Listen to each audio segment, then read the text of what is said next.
Dark tales for dark nights.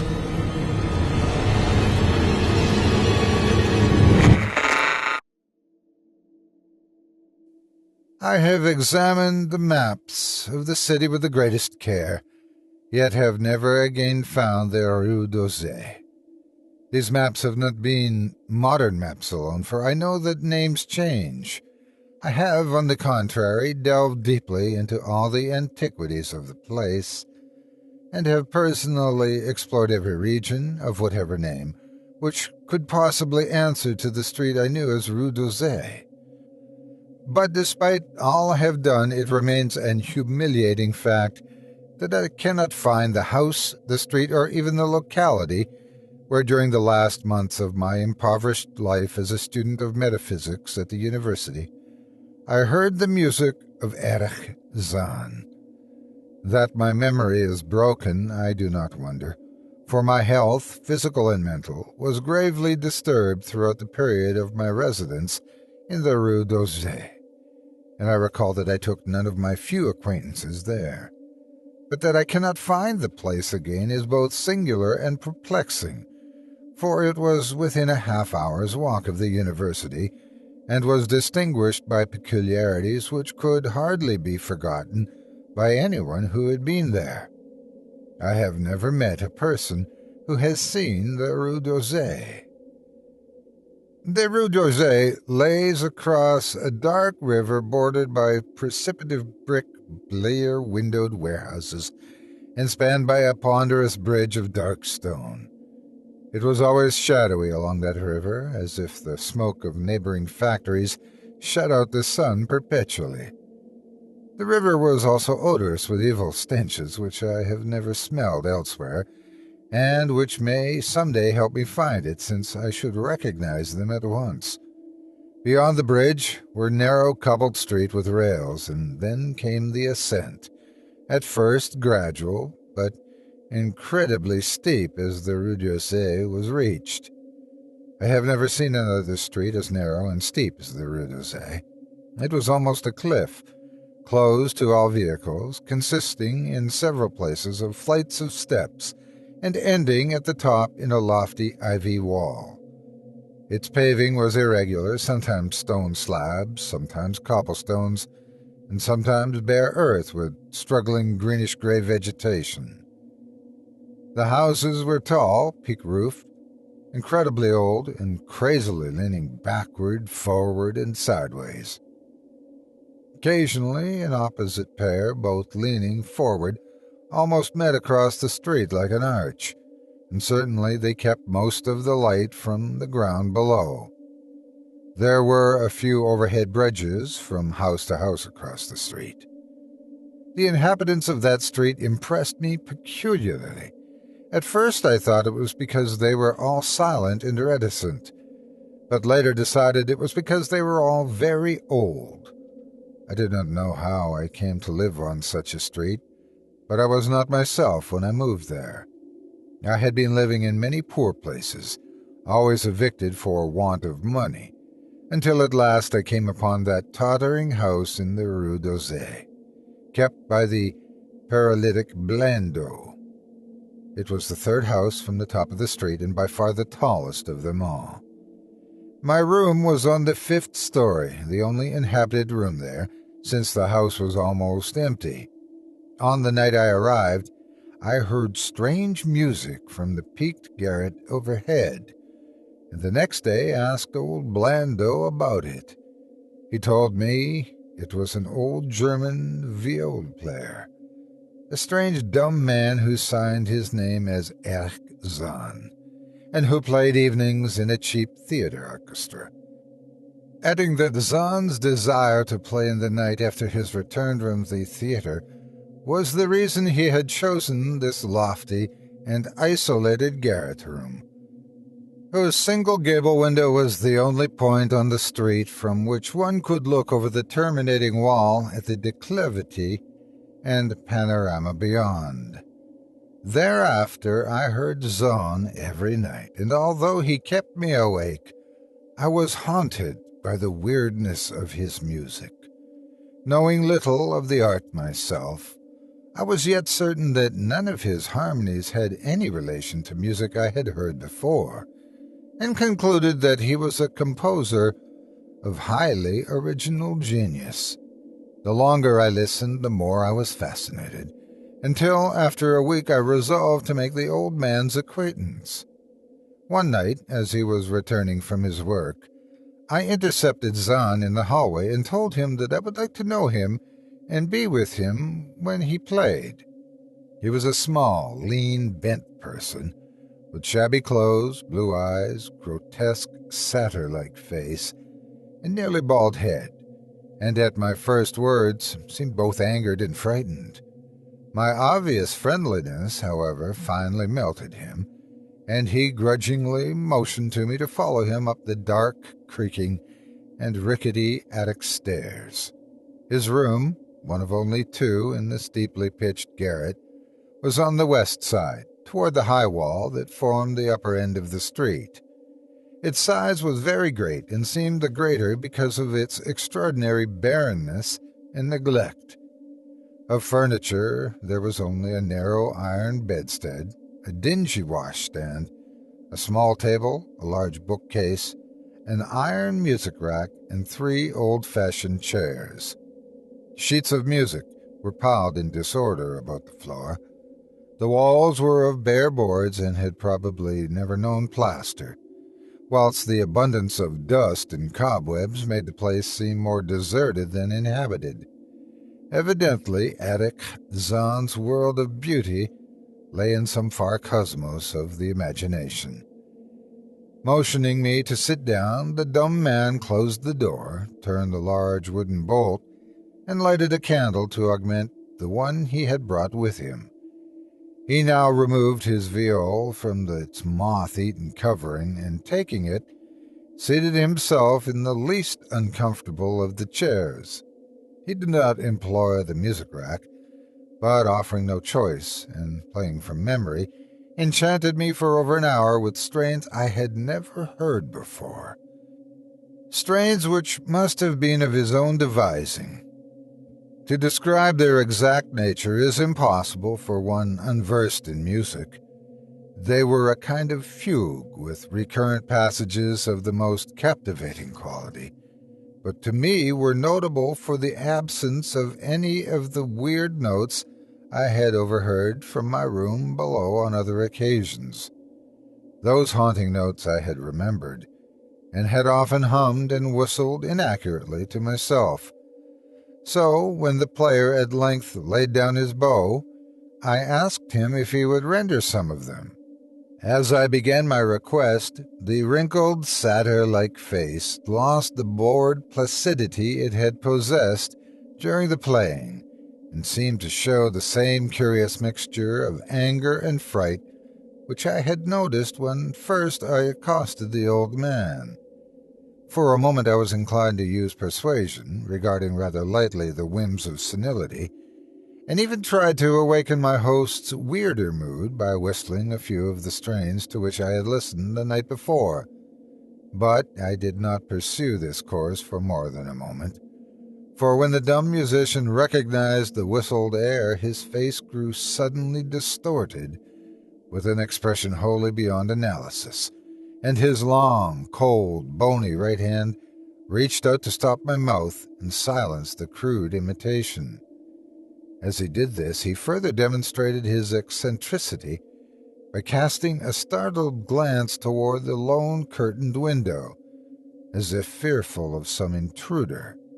A glance doubly absurd, since the garret stood high and inaccessible above all the adjacent roofs, this window being the only point on the steep street, as the concierge had told me, from which one could see over the wall at the summit. The old man's glance brought Blando's remark to my mind, and with a certain capriciousness, I felt a wish to look out over the wide and dizzying panorama of moonlit roofs and city lights beyond the hilltop, which, of all the dwellers in the Rue d'Orsay, only this crabbed musician could see. I moved toward the window and would have drawn aside the nondescript curtains when with a frightened rage even greater than before, the dumb lodger was upon me again, this time motioning with his head toward the door as he nervously strove to drag me thither with both hands. Now thoroughly disgusted with my host, I ordered him to release me and told him I would go at once. His clutch relaxed, and as he saw my disgust and offense, his own anger seemed to subside. He tightened his relaxing grip, but this time in a friendly manner, forcing me into a chair, then with an appearance of wistfulness crossing to the littered table, where he wrote many words with a pencil in the labored French of a foreigner. The note which he finally handed me was an appeal for tolerance and forgiveness. Zann said that he was old, lonely, and afflicted with strange fears and nervous disorders connected with his music and with other things. He had enjoyed my listening to his music and wished I would come again and not mind his eccentricities. But he could not play to another his weird harmonies, and could not bear hearing them from another, nor could he bear having anything in his room touched by another. He had not known until our hallway conversation that I could overhear his playing in my room, and now asked me if I would arrange with Blando to take a lower room where I could not hear him in the night. He would, he wrote, defray the difference in rent. As I sat deciphering the execrable French, I felt more lenient toward the old man. He was a victim of physical and nervous suffering, as was I, and my metaphysical studies had taught me kindness. In the silence there came a slight sound from the window. The shutter must have rattled in the night wind, and for some reason I started almost as violently as did Erich Zann. So when I had finished reading, I shook my host by the hand and departed as a friend. The next day, Blando gave me a more expensive room on the third floor, between the apartments of an aged moneylender and the room of a respectable upholsterer.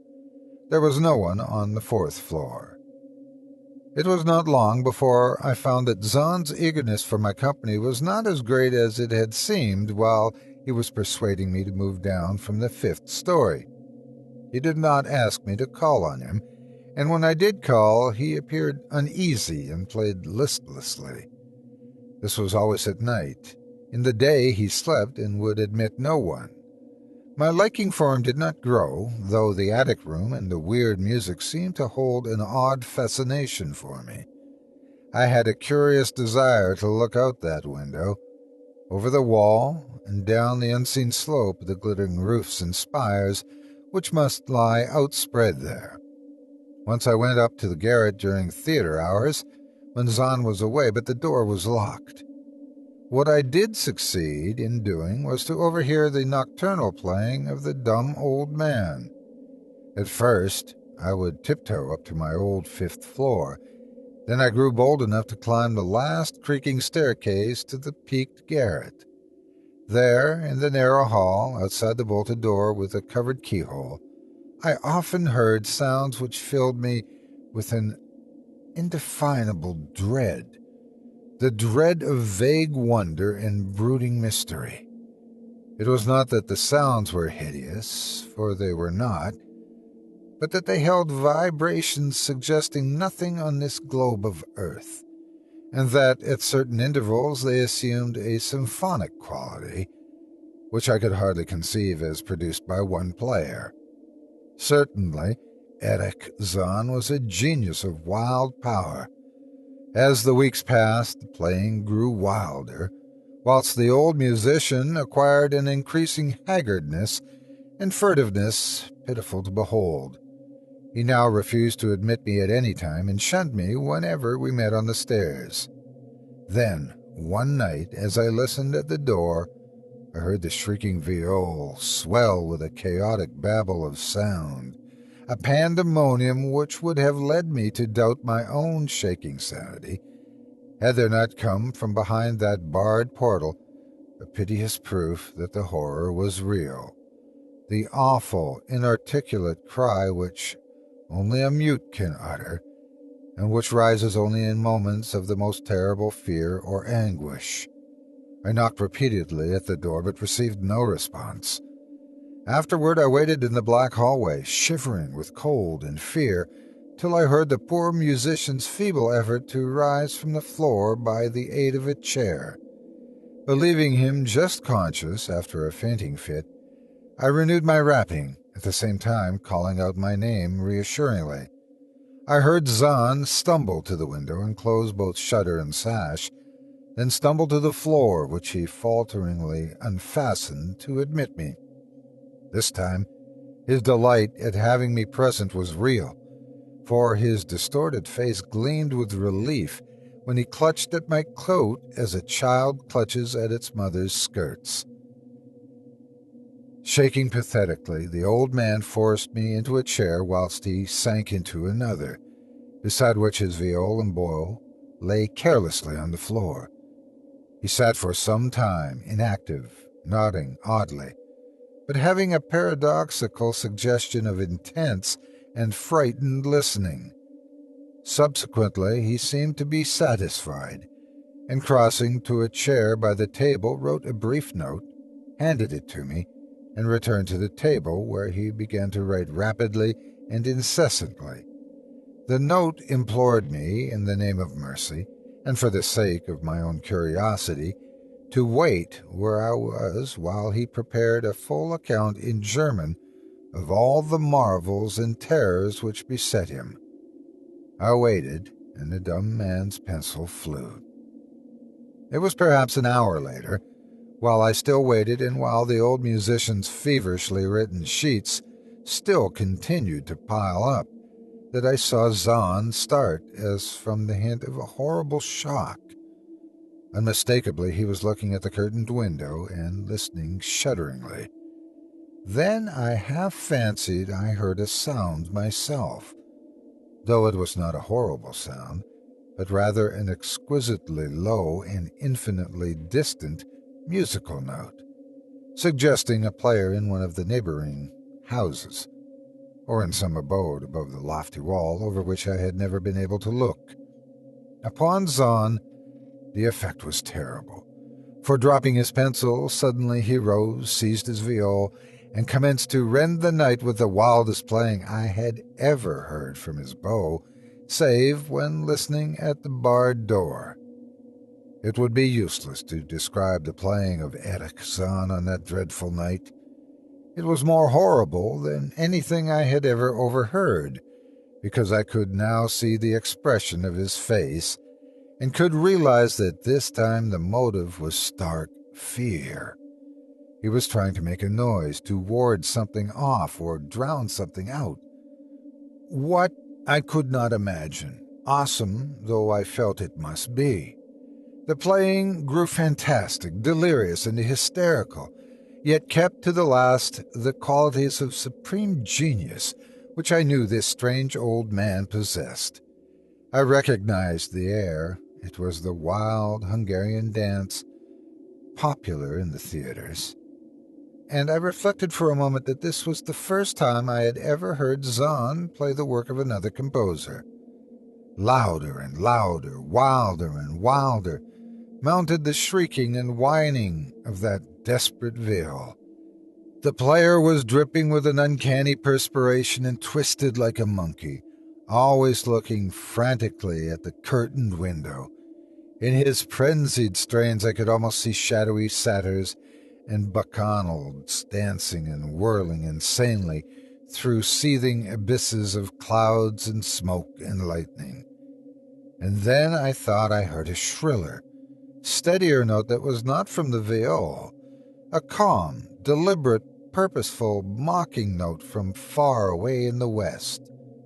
At this juncture the shutter began to rattle in a howling night wind, which had sprung up outside as if in answer to the mad playing within. Zann's screaming viol now outdid itself, emitting sounds I had never thought a viol could emit. The shutter rattled more loudly, unfastened, and commenced slamming against the window. Then the glass broke shiveringly under the persistent impacts, and the chill wind rushed in, making the candle sputter and rustling the sheets of paper on the table where Zann had begun to write out his horrible secret. I looked at Zann and saw that he was past conscious observation. His blue eyes were bulging, glassy, and sightless, and the frantic playing had become a blind, mechanical, unrecognizable orgy that no pen could even suggest. A sudden gust, stronger than the others, caught up the manuscript and bore it toward the window. I followed the flying sheets in desperation, but they were gone before I reached the demolished panes.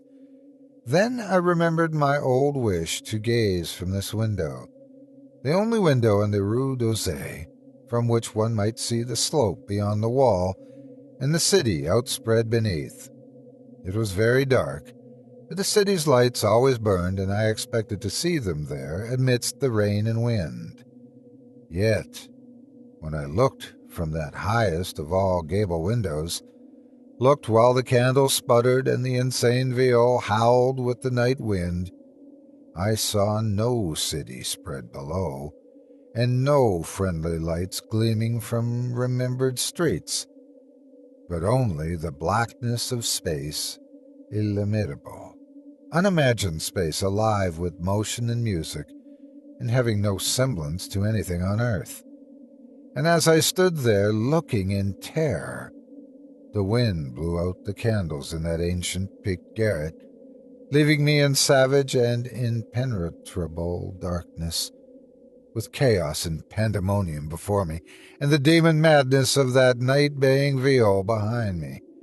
I staggered back in the dark without the means of striking a light, crashing against the table, overturning a chair, and finally groping my way to the place where the blackness screamed with shocking music. To save myself and Erich Zann, I could at least try, whatever the powers opposed to me. Once I thought some chill thing brushed me, and I screamed, but my scream could not be heard above that hideous viol. Suddenly, out of the blackness, the madly sawing bow struck me, and I knew I was close to the player. I felt a head touch the back of Zann's chair, and then found and shook his shoulder in an effort to bring him to senses. He did not respond, and still the viol shrieked on without slackening. I moved my hand to his head, whose mechanical nodding I was able to stop, and shouted in his ear that we must both flee from the unknown things of the night. But he neither answered me nor abated the frenzy of his unutterable music, while all through the garret strange currents of wind seemed to dance in the darkness and babble. When my hand touched his ear, I shuddered, though I knew not why till I felt the still face, the ice-cold, stiffened, unbreathing face, whose glassy eyes bulged uselessly into the void. And then, by some miracle, finding the door and the large wooden bolt, I plunged wildly away from that glassy-eyed thing in the dark, and from the ghoulish howling of that accursed viol, whose fury increased even as I plunged. Leaping, floating, flying down those endless stairs through the dark house, racing mindlessly out into the narrow, steep, and ancient street of steps and tottering houses, clattering down steps and over cobbles to the lower streets and the putrid canyon-walled river, panting across the great dark bridge to the broader, healthier streets and boulevards we know. All these are terrible impressions that linger with me, and I recall that there was no wind and that the moon was out, and that all the lights in the city twinkled.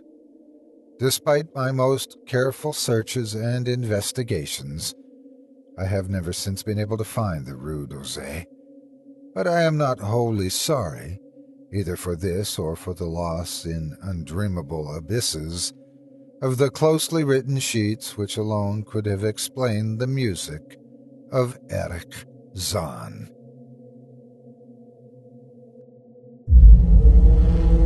Chilling tales for dark nights.